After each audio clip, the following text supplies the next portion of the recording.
o que a gente faz com essas figuras que são destrutivas, que são assassinas, que ficam debochando da gente, que tiram a nossa força, que são contra tudo aquilo que é selvagem. Talvez Seja Isso é um podcast sobre o livro Mulheres que Correm com os Lobos, de Clarissa Pinkola Estés. A cada episódio, eu, Mariana Bandarra e a Bárbara Níquel sentamos para destrinchar os ensinamentos de um capítulo. Neste episódio, estamos falando sobre o capítulo 2, que conta a história do Barba Azul, a força predatória dentro de nós mesmas, que precisa ser farejada, desmascarada, enganada e destruída para que o novo possa florescer. Excepcionalmente, porque essa história contém um mapa completo para lidar com o problema da autossabotagem, a gente resolveu tratar dele em 2 episódios do podcast. Esta é a parte 1. Se você quiser desvendar ainda mais segredos da história do Barba Azul, pode ler o capítulo, mas isso não é fundamental para acompanhar nossa conversa. Nos episódios anteriores, nós já falamos sobre a introdução do livro e nossas motivações para começar esse projeto e sobre a história de La Loba. Depois do episódio, as melhores conversas acontecem entre amigas. No nosso grupo fechado do Facebook, um grupo de mulheres incríveis está desvendando essas histórias e compartilhando seus insights. O link para o grupo está na descrição do episódio. Eu e a Bárbara sentimos que a leitura coletiva desse livro é uma força poderosíssima. Se você quiser, pode apoiar financeiramente esse projeto e ainda receber em casa caderninhos artesanais inspirados em cada capítulo. O link está aqui na descrição do episódio. No dia 9 de junho, a gente se encontra por aqui de novo para a parte 2 dessa conversa sobre o Barba Azul, na qual a gente destrincha as tarefas finais nessa missão importantíssima, que é derrotar o vilão que mora dentro da gente antes que ele destrua a nossa força vital. No capítulo anterior a gente estava falando dessa paisagem interna que existe dentro das mulheres e que inclui alguns personagens como essa velha, esse lobo, esses esqueletos, esse deserto, essa mulher que corre.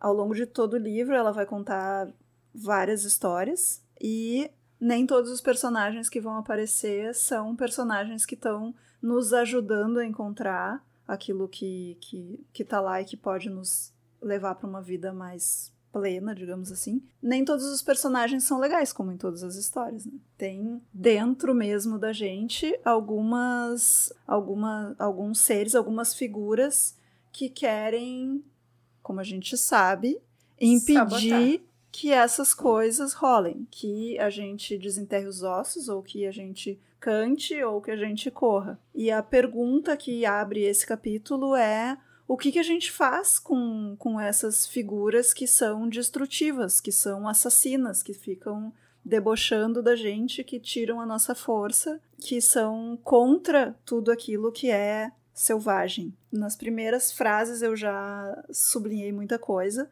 mas eu acho legal essa caracterização desse antagonista debochado e assassino que nasce dentro de nós. E que mesmo com a criação mais cuidadosa, a única função desse cara é tentar transformar todas as encruzilhadas em ruas sem saída. E, de novo, eu acho que as pessoas que estão ouvindo provavelmente já se sentiram nessa situação, já sentiram essa força interna, além do que, né, existe aí no mundo, a gente mesmo olhando pra gente e dizendo: mas tu não vai conseguir enterrar esses ossos, deixa esses ossos aí, olha que louca, ou realmente nos estrangulando e tirando toda a força pra tentar Sim, seu andar lixo pra humano, frente. tu não precisava nem levantar da cama. E então esse capítulo personifica essa criatura na história do Barba Azul, que eu vou dizer, eu li o capítulo esse pela segunda vez, e eu já tinha ouvido falar do Barba Azul. Tem um bar, né, que se chama Barba Azul. Verdade.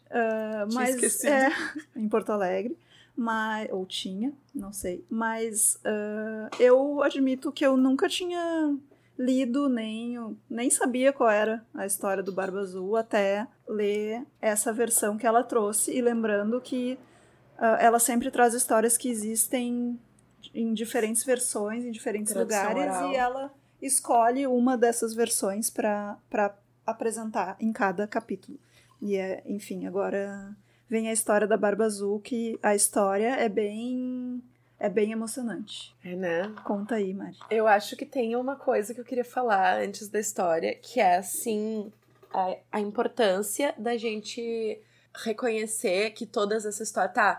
daí tem a mocinha, daí tem não sei o quê. E é sempre tu, né? A importância de reconhecer que é sempre tu é que daí a gente consegue resolver esses conflitos dentro. Então, às vezes, tem uma pessoa na nossa vida que assume o papel do vilão e é muito fácil a gente terceirizar esse papel do vilão. E quando eu reconheço que existe esse vilão dentro, e é com isso que essas figuras fora se conectam. Então, assim, aquela amiga que só namora os boy lixo, o problema não é o boy é substituível, né? O problema é que é essa força destrutiva dentro que tá se conectando. Pode parecer que a gente tá terceirizando a nossa sombra, mas é muito importante a gente assumir, sim, isso sou eu também. Porque quando eu assumo que sou eu também, eu consigo daí assumir o controle, né? E tipo, digamos, se todos são personagens ali dentro, eu posso ser, entre aspas, a diretora dessa cena e dizer, não, tu agora nem tá nessa cena, tu, tipo, vai tomar um suco, vai... Acho que tem um poder muito grande da gente aceitar o... Como sempre, né, a gente combina que vai contar a história, daí a gente começa a comentar. Mas eu também vou comentar, porque eu acho que também é importante, na minha modestíssima opinião, dizer que não quer dizer que tu consiga sair disso sozinha, assim. O fato de que essas coisas se ligam com coisas internas não quer dizer que tu não precisa pedir ajuda para te livrar dessas situações, né, de sofrimento. Sim. E de dificuldade, de encruzilhada, né? A solução não tá só dentro da gente, né? Muito boa, inclusive, essa tua observação. Obrigada. Porque é muito fácil a gente cair nessa coisa. Porque como se pedir ajuda não fosse um ato empoderado, né?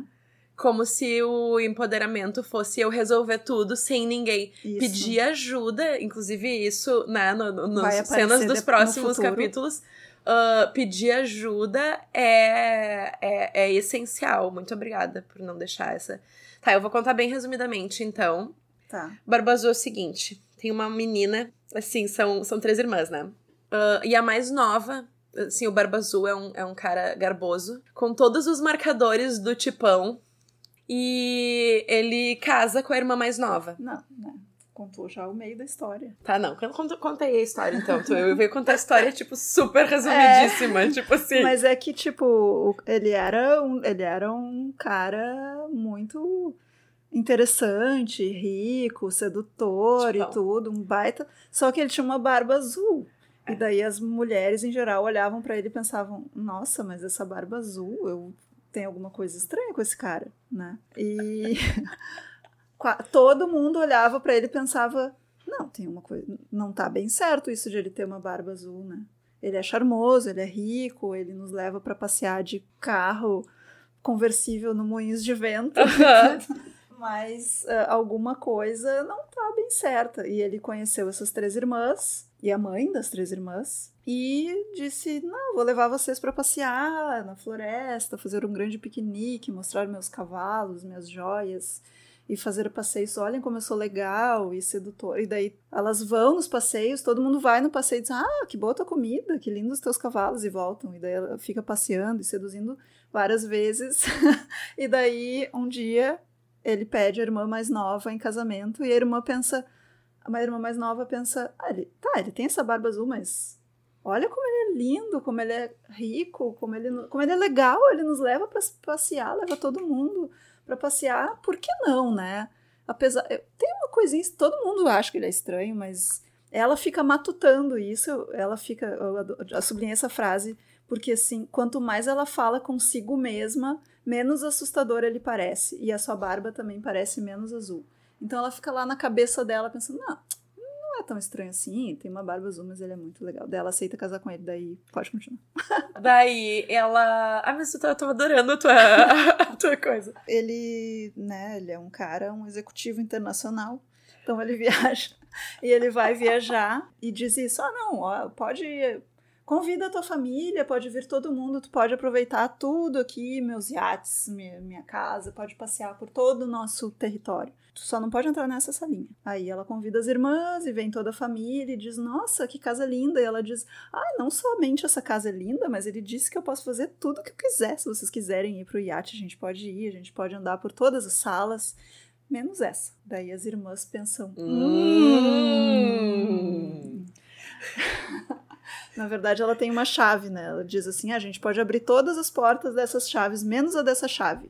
E daí as irmãs vão lá e abrem todas as portas até descobrir qual é a porta que tem aquela chave. Quando elas chegam perto da porta que tem aquela chave, elas veem que ele tinha algum motivo para não ter deixado ela abrir aquela porta.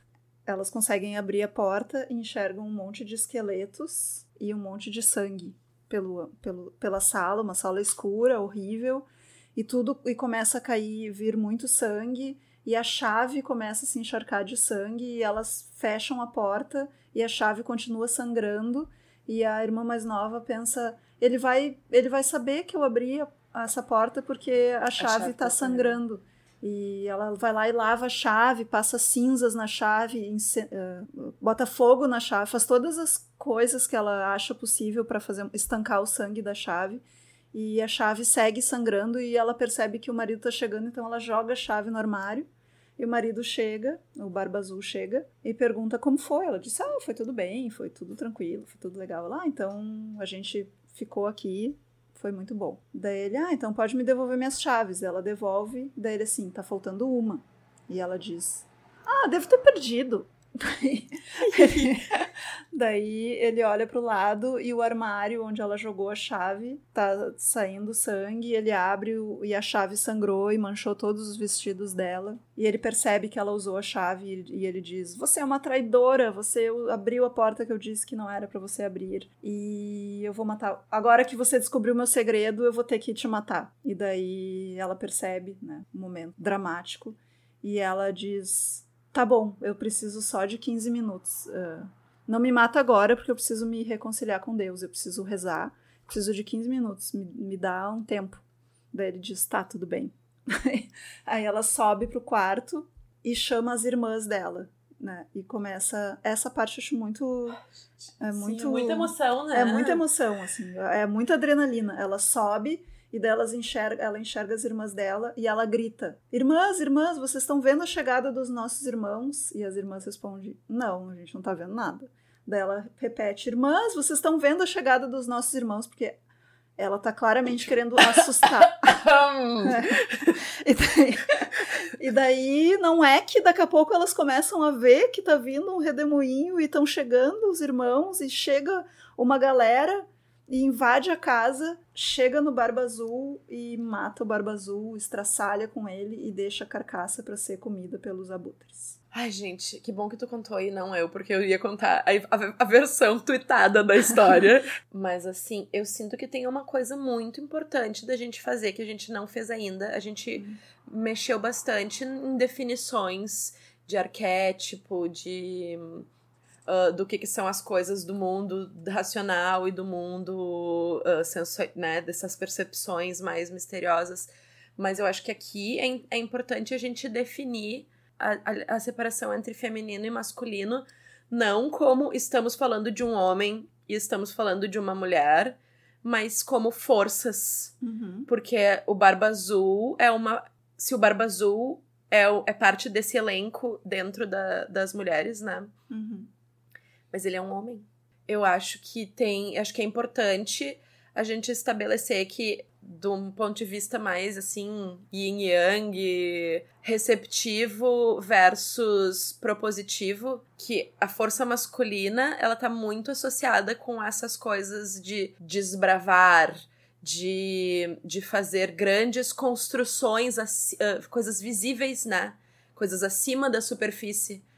Tipo, construir um castelo, um prédio, né? Sim. Tipo, não é à toa que, assim, a profissão de engenheiro é muito associada com homens. Que a profissão de piloto de Fórmula 1 é muito associada com homens. Não é só o produto da nossa coisa, também tem a ver com com essa coisa que a gente associa com o que é masculino, né? E que daí não é necessariamente uma coisa que só homens têm. Eu acho que a gente pode concordar que existem forças, né, e elementos masculinos que fazem parte da nossa personalidade como mulheres e elementos femininos que fazem parte, que estão presentes nos homens, por mais que a gente... Eu acho que eles estão em cada indivíduo, provavelmente com proporções diferentes, né? Não quer dizer que por ser mulher a gente vai ter 10% de coisas masculinas e 90% femininas, mas que existem essas forças ali num grande caldeirão dentro de todo mundo e que talvez nos próximos, mas eu só li até esse capítulo até o momento, também aparecerão outras, mas aqui a gente já tá vendo alguns desses elementos masculinos em ação.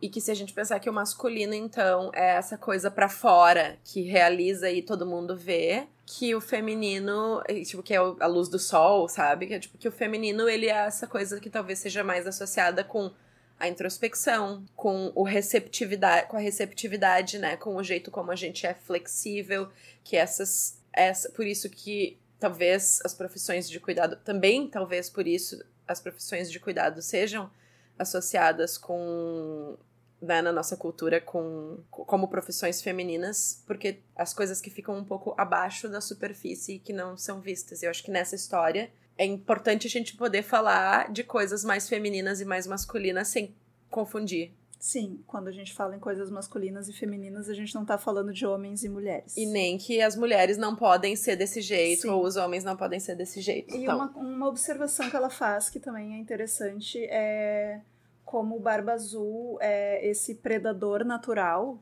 esse predador, um personagem, uma figura, enfim, uma imagem de um predador. E ela comenta que esse predador, ele tá presente em todas as pessoas desde o nascimento, que eu achei... acredito nela, porque ela estuda, né? Mas eu fiquei pensando... e ela disse assim, a gente não sabe explicar, mas esse não sabe explicar como, não sabe explicar exatamente por quê, mas todas as pessoas nascem com esse predador.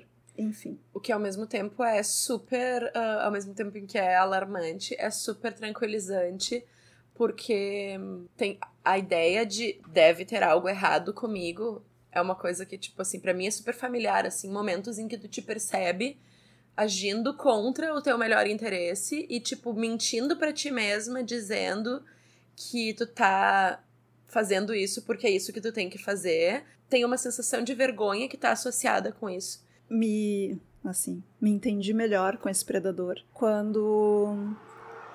ela fala disso, assim, né, de ele ser uma força inata, e dela falar da imagem do Barba Azul em várias culturas, enfim, ser historicamente um mágico fracassado. Ele era um mágico fracassado. E daí ela começa a falar dessas figuras que tentaram ser uma coisa muito grandiosa e não deu certo, assim. Então ele virou um cara meio frustrado. E por isso, ele quer que tu também seja, sabe? Ele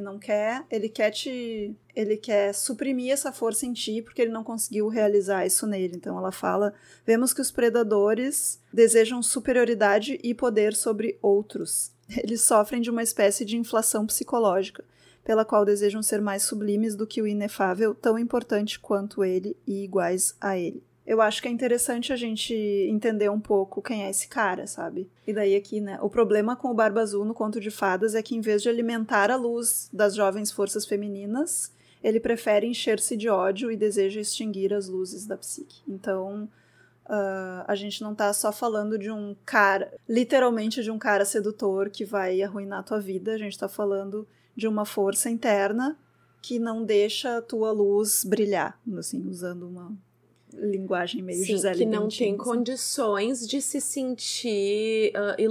sentir mais iluminada quando tu tá melhor, que só consegue se sentir bem se tu tiver mal. No fim das contas é isso. Tem a coisa da insegurança é muito legal, que as pessoas mais inseguras são as que se tornam as mais perigosas, né? E que daí dá pra aplicar isso nessa força também, é tipo assim, a força da frustração e de se sentir mal formado e de se sentir não realizado é o que torna justamente ele um predador e não só uma coisa que ficou pelo meio do caminho, né? É o momento em que eu decido devorar o outro porque pra ele não me lembrar do meu fracasso, mas e também, como porque ela diz, eu não sou capaz de me sentir realizado com a realização do outro, eu não me sinto a mesma coisa. E o predador também te devora, como ela diz aqui, porque pode ser que devorando a tua luz, ele consiga, né, ter alguma luz pra ele, assim, essa esperança, né,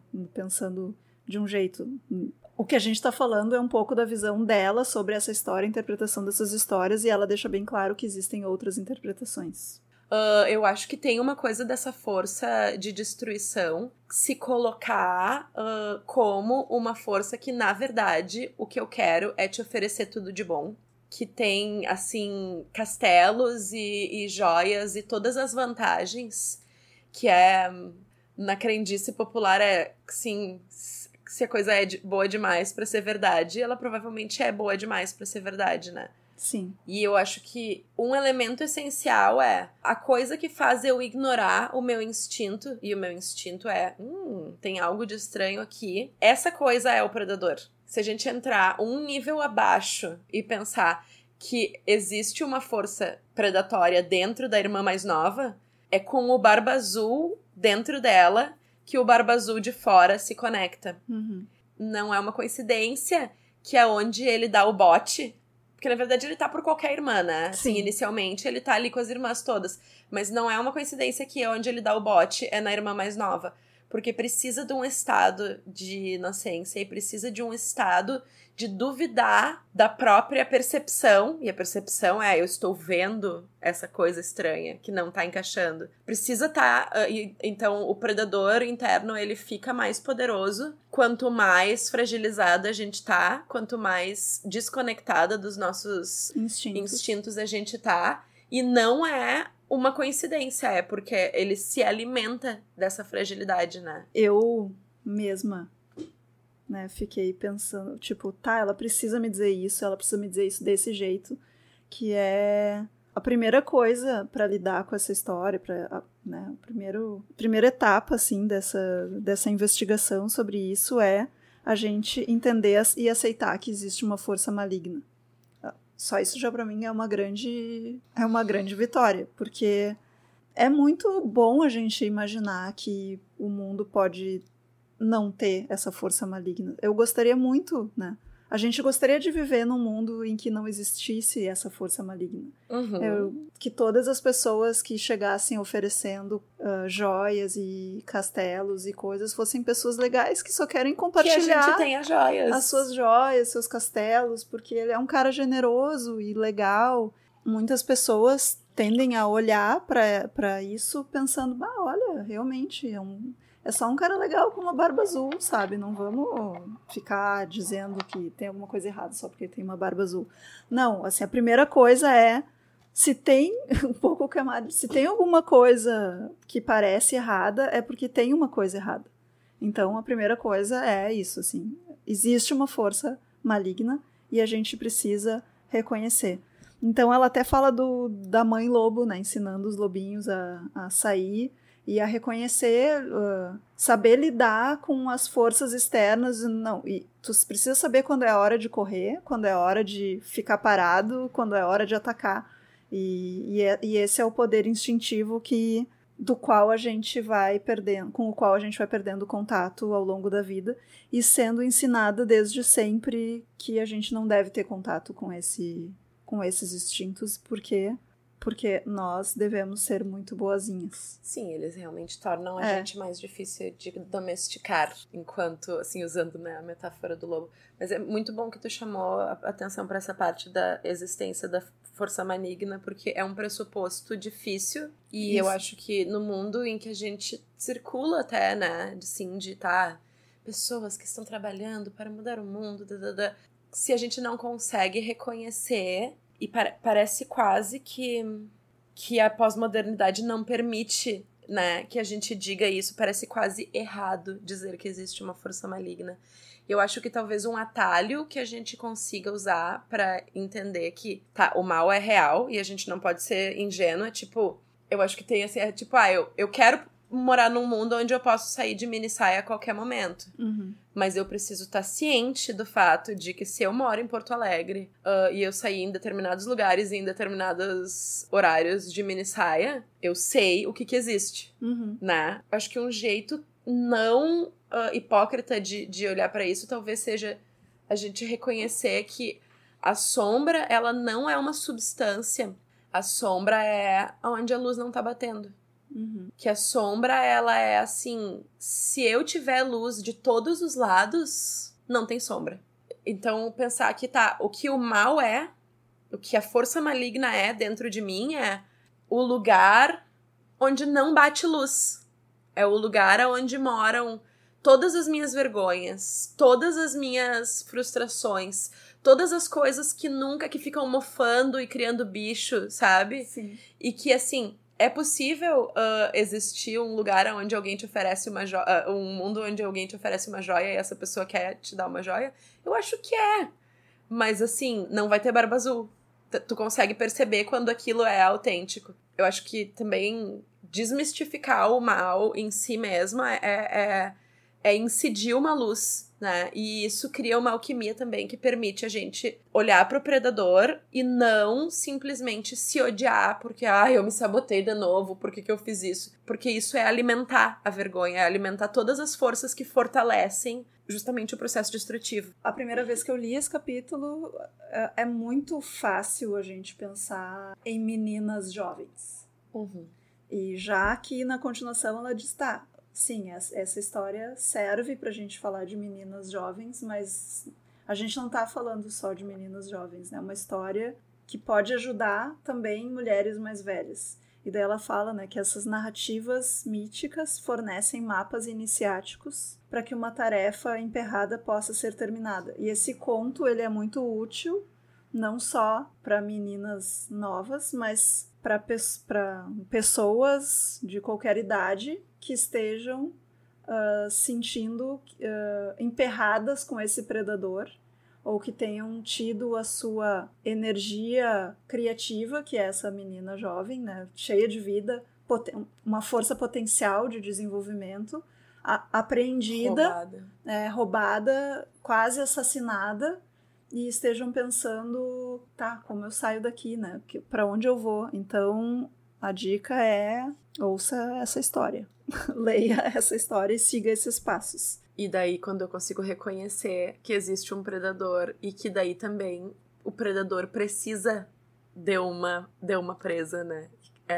Esse casamento perfeito entre a parte que, de um certo modo, não quer ser responsável por si mesma. Quer uma outra coisa que venha.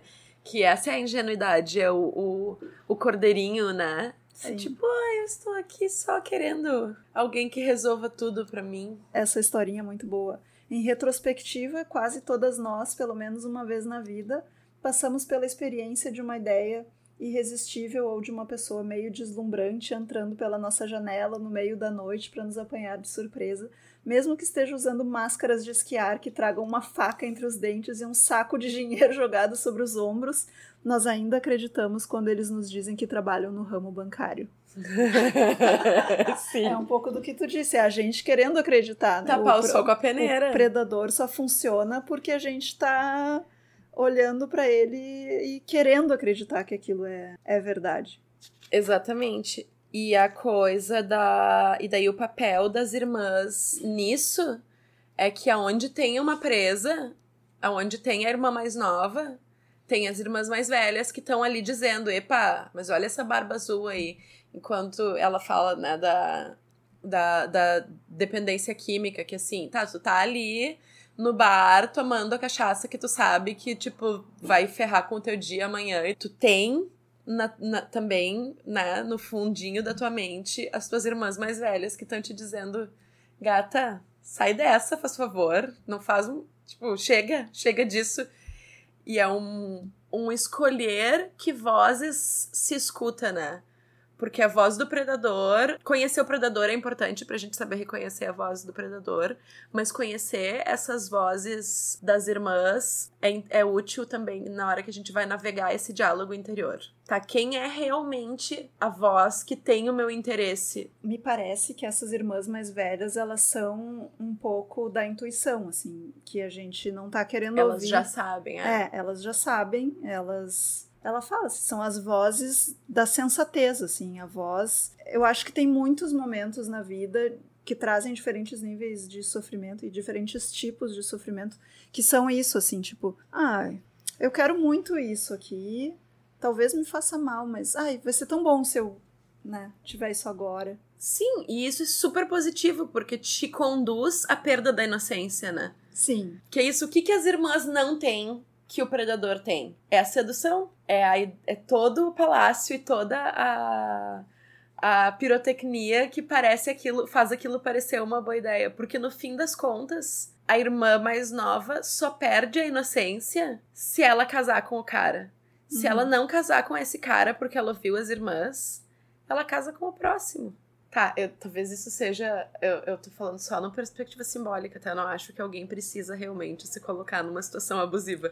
Não, mas é assim... que eu acho que a pessoa não é uma situação... Mas eu acho que a gente vai necessariamente ao longo da vida, em algum momento, em alguma dimensão, deixar o predador tomar conta pra gente sair do outro lado. Poder fazer, exatamente. Essa é o propósito. Isso também se relaciona com a coisa de quando tu tá pronta. Tu tá pronta quando tu não tem mais a opção. Quando assim, esse cara vai me matar agora. Isso. Esse é o momento de eu... chamar minhas irmãs. Exatamente. Então, antes da iniciação ocorre o momento em que eu faço escolhas muito ruins. E aí, se a gente pensar na conversa que a gente teve no capítulo anterior, eu acho que tá muito bem encadeado nisso, assim, o lugar onde eu tô quando tá tudo, entre aspas, horrível, ele é o lugar de se transformar, né? Em que tu descobre esses esqueletos no armário do cara, isso é um coletar de ossos pra construir uma coisa nova, né? Tipo, tem um propósito. As péssimas decisões, elas servem um propósito quando a gente tá na inocência. Elas deixam de servir quando a gente já sabe. Mas tem lugares onde eu sinto que, às vezes, a gente precisa passar várias vezes por esse propósito, por esse processo. E talvez seja isso que ela diz quando ela fala em ter um mapa, né? Porque, às vezes, uma coisa trava. Então, se eu tenho um lugar da minha vida no qual eu tô ciclicamente... me colocando sempre na mão desse predador, né? Tomando a decisão horrível, o mapa me ajuda nisso. O próximo elemento, assim, que ela traz no livro, que é a chave, eu achei também muito, muito revelador, porque acho que tem a ver com isso que tu tá dizendo, porque a chave é a vontade de olhar de um jeito diferente pra isso que tá rolando, assim, né?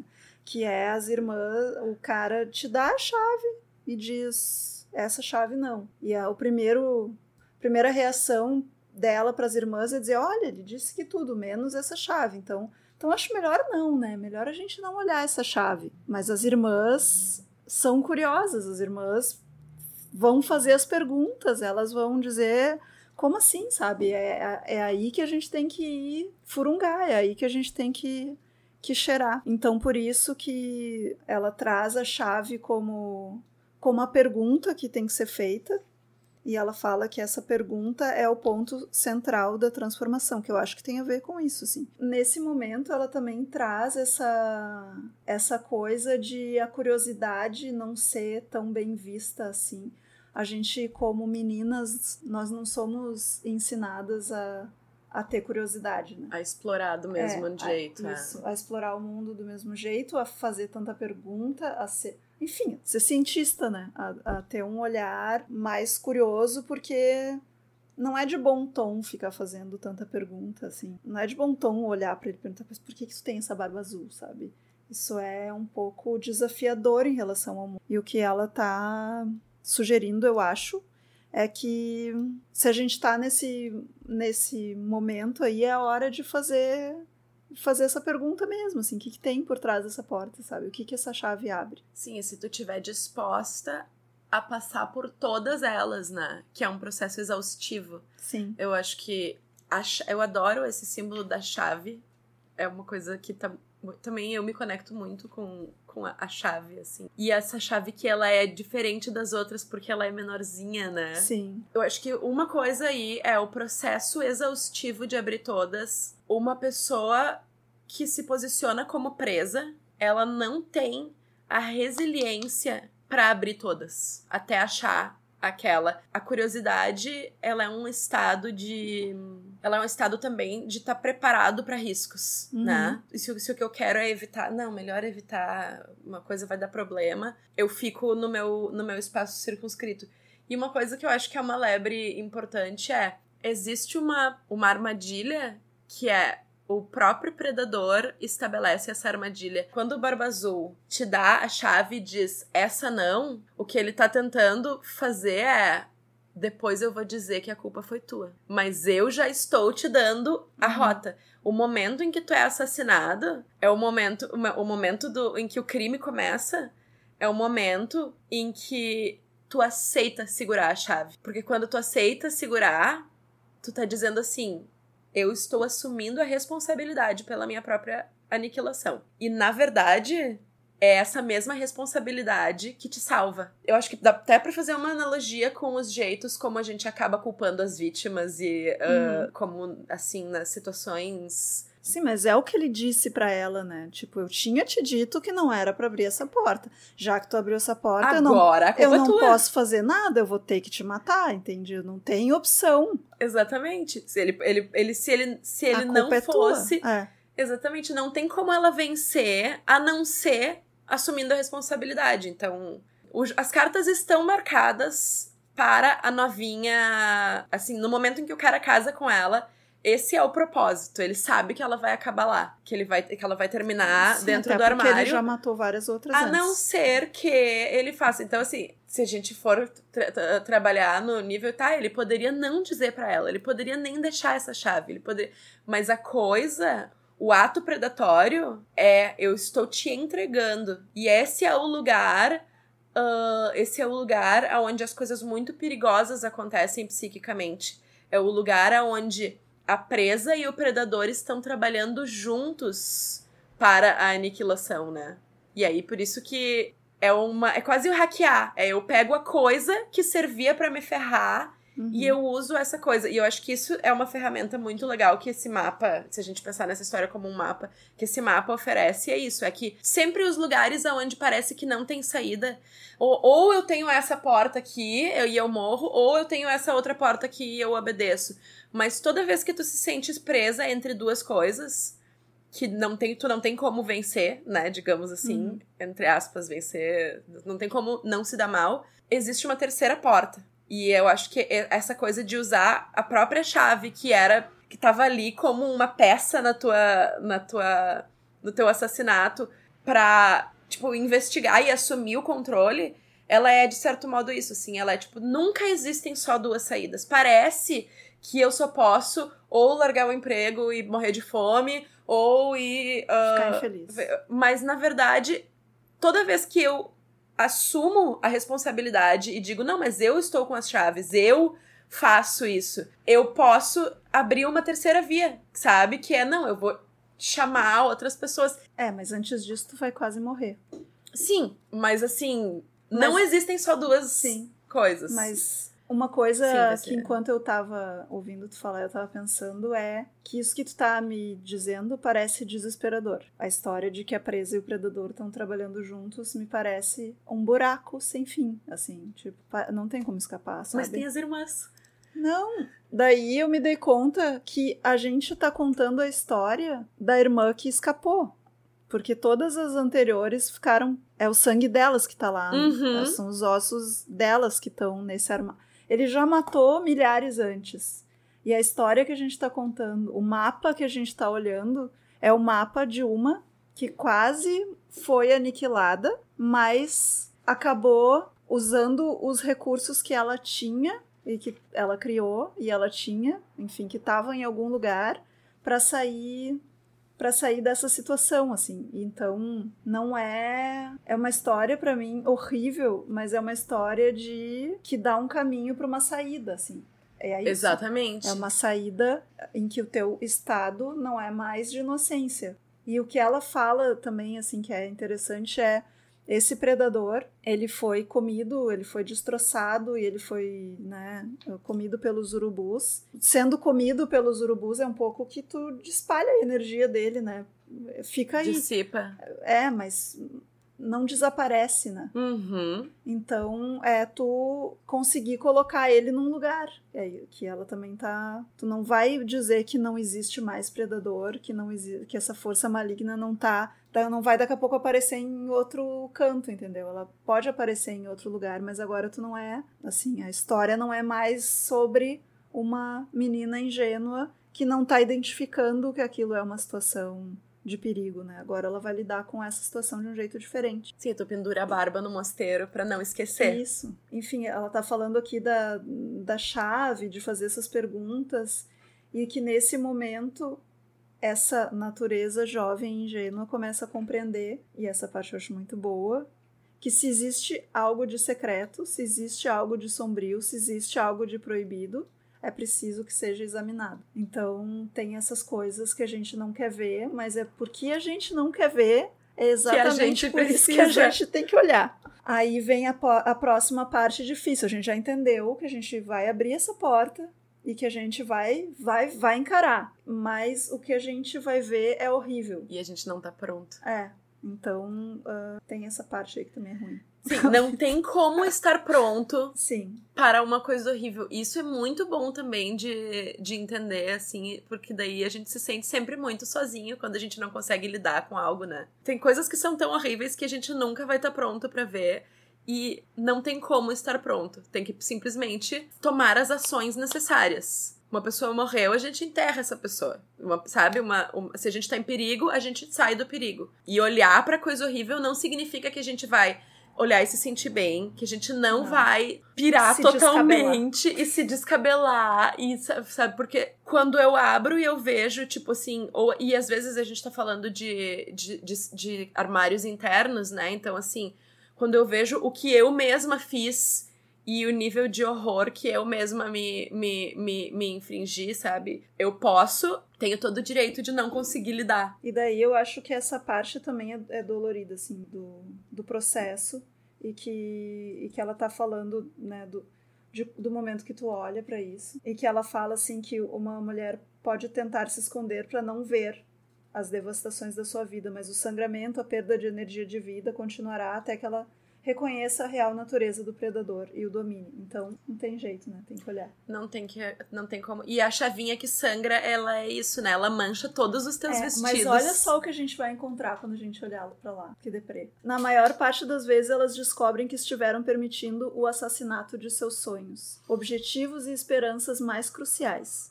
Encontram sem vida ideias, sentimentos e desejos. Aquilo que um dia foi gracioso e promissor está agora esgotado até a sua última gota de sangue. Não é fácil olhar para esse negócio. Se esses sonhos e esperanças estiverem vinculados ao desejo de um relacionamento, de uma realização, de obter sucesso ou de uma obra de arte, quando ocorre essa apavorante descoberta na psique, podemos ter certeza que o predador natural, também frequentemente simbolizado nos sonhos com o noivo animal, esteve trabalhando metodicamente na destruição dos desejos mais caros à mulher. Então a gente vai olhar, a gente vai enxergar esses sonhos, esses desejos, essas coisas que a gente queria, tudo sem energia lá mortinho dentro desse armário, e a gente vai saber que a gente deixou o predador.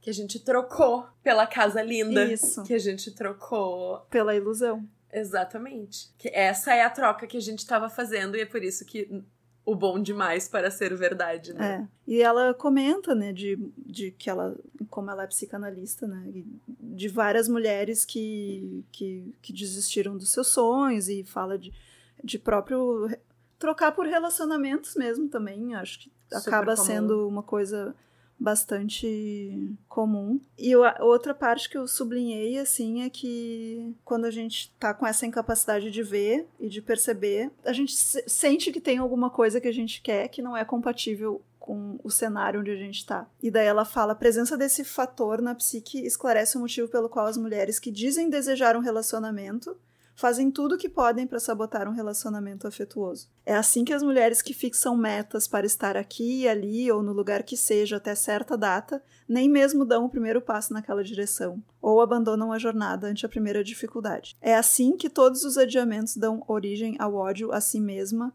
todos os sentimentos de vergonha são reprimidos e colocados de lado para se exacerbarem, todos os recomeços tão necessários e todos os finais já há muito atrasados não se realizam. Onde quer que o predador se esgueire e atue, tudo é descarrilhado, demolido e decapitado. É assim que a gente mata as coisas que a gente quer fazer. A gente reserva uma salinha específica pra não olhar pra ela. E guarda tudo que não vai receber... tudo que não vai ver, não pode ver a luz do sol lá. Tem essa parte bem ruim aí dessa narrativa e que pela qual, seguindo esse mapa, a gente vai passar por isso. Não vai ser... Sim, é tipo, agora eu sei que eu estou em perigo. E agora eu sei disso, eu preciso fazer alguma coisa a respeito disso. Antes de eu fazer alguma coisa a respeito disso, depois que eu já sei, que eu já olhei, eu já, tipo... A coisa... Eu não sei, eu posso falar da chavinha? Porque eu acho que a chavinha é uma coisa... Estamos na chavinha, pode falar. Eu ainda tô... querendo pensar, eu posso fechar essa porta? Ah, não. Daí... E eu vou fazer de conta que isso aqui não aconteceu, porque eu não tenho condições de lidar. Mas aí a chavinha sangra e ela mancha todas as tuas roupas. Quanto mais tu tenta esconder, mais ela te mancha. Porque, na verdade, a chavinha é uma porta que tu só pode abrir uma vez. Ela te condena. Se tu aceita que tu abriu e tu fechou de novo, tipo assim, a única saída é a morte. E pior de tudo é que todo mundo fica sabendo, assim. Não é... Tu não... Talvez tu possa pensar, não, eu abri a porta, eu tentei esconder a chavinha. Não fui eu. Não, assim, eu sei que eu abri a porta e eu vi tudo que eu vi e que tudo que eu deixei lá. E tudo vai ficar bem enquanto só eu souber disso. E eu não vou contar pra ninguém que eu deixei todas essas coisas morrerem lá dentro. Mas o que ela diz é que a gente não tem mais como disfarçar. Que quando a gente descobre isso, a gente se transforma de um jeito... Enfim, a gente tá andando com o vestido todo ensanguentado, né? É literalmente a iniciação, né? E se a gente pensar no sangue como símbolo, o sangue, ele tá associado tanto com o nascimento quanto a morte, né? E tanto o nascimento quanto a morte tem essa imagem de uma passagem por uma porta, de um mundo pro outro. Então, essa coisa da chave que sangra, eu acho que ela tem também muito isso, assim, tipo assim, tá, agora tu vai escolher se tu vai nascer ou se tu vai morrer. Agora tu vai escolher, agora esse é o momento em que tu precisa decidir se tu abriu essa porta, se esse sangue é o sangue que marca a tua morte, ou se esse sangue é o sangue que marca o teu nascimento. E no caso da irmã mais nova, é um nascimento. A gente não falou do noivo animal, né? Falou. A coisa do sangue, eu passei por cima do noivo, porque eu acho que é a realização total dessa primeira sessão, assim, desse primeiro momento, que é, primeiro eu sou seduzida, depois eu percebo, tá, eu tenho uma coisa errada, mas eu vou deixar assim, eu me convenço que não tem nada errado, eu entro, tudo depende de tapar o sol com a peneira. E o sangue, ele é assim, não tem tapar o sol com a peneira. Ele suja tudo, ele marca tudo, tá marcado. E agora é decidir se esse sangue vai ser o sangue que marca o nascimento ou a morte. É uma hora que vai rolar uma transformação, assim, que... Tu vai sair dessa. Não sei pra onde, mas não tem como passar por isso sem passar por uma transformação.